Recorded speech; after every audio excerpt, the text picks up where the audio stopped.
Hi, I'm Lynn Bridgeford from Bios, and today in our series on mental health and coaching, we're going to be talking about timelines. What is a timeline? Do they actually exist, or are they just a figment of our imagination? And does it matter? So, timelines can be seen in many different ways.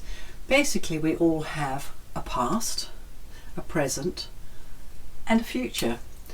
So the traditional way of looking at a timeline would be, there's the past, here's the present, here's the future. That doesn't work for everybody. Some people's past is here, their future's there. Some people, the past is behind and the future's in front of them. There's some people, if you ask them what their timeline looks like, they will draw all kind of wiggly things, and it's not a straight line at all. So however your timeline is represented for you is okay. That is your own representation of the experiences in your past and the experiences in your future.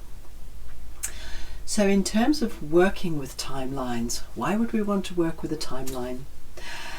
Well, because perhaps things didn't happen as optimally as we would have liked, and although we can't go back in time and change what happened, it is possible to give ourselves some resources, some feelings, some extra resources to help us cope. And that doesn't change the past. However, it does seem to change how we feel in the now. And we can also do what we call future pacing. So we go forwards on an imaginary timeline. We look back and see how life has been different since we did a certain process or took a decision. Now, this could all be stuff in the mind. However, if it makes us feel better, it doesn't matter whether it's real or not. So where do you think of your past? Is it behind you? Is it one side or the other side? Is it somewhere up in the air? Just have a sense of, where do you experience your past if you were to look at it in spatial relationship to where you are.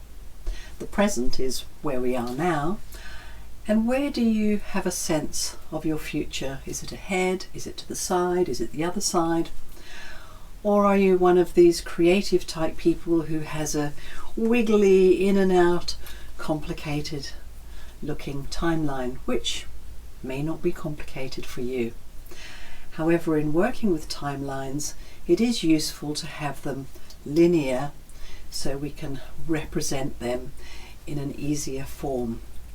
So in working with someone's timeline that might be all over the place, we ask them if they could unpack it on the floor and make it go from past to present to future in whichever direction works for the person, just that's much easier to deal with.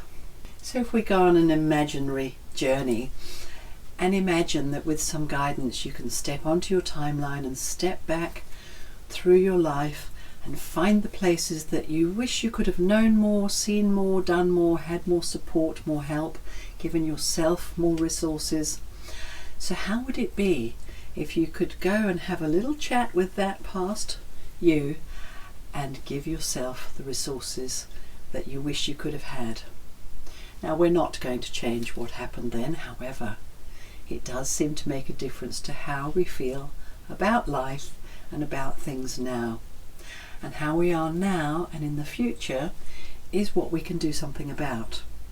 Whenever we're working with ourselves and resourcing our past, our present, our future, we want to be in a positive state. So if that is a challenge, please get help from someone who can help you and guide you in a positive way to make steps to change the way you process information, or the way you gather information, or the beliefs you have, what you think about yourself, how you talk to yourself, what you do on a daily basis that supports you to be the best you that you can possibly be.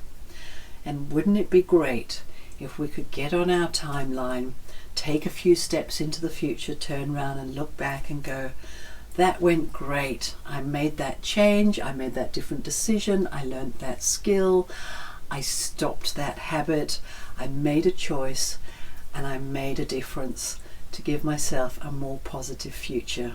We are the only ones really who talk inside our heads, although it may be representations of people who've been less positive towards us in the past. And what we want to do is to be able to say positive things to ourselves. It's not a pretending, it's a valuing ourselves, feeling our self-worth, and encouraging ourselves to be better, to be the best we possibly can be, so we can interact with ourselves, with our families, with our loved ones, with our colleagues, and interact with life and make a positive difference. So what do you think your timeline looks like? And what do you think the benefits could be for you of looking at the timeline and how you can bring more positivity into the present and the future? Thank you so much.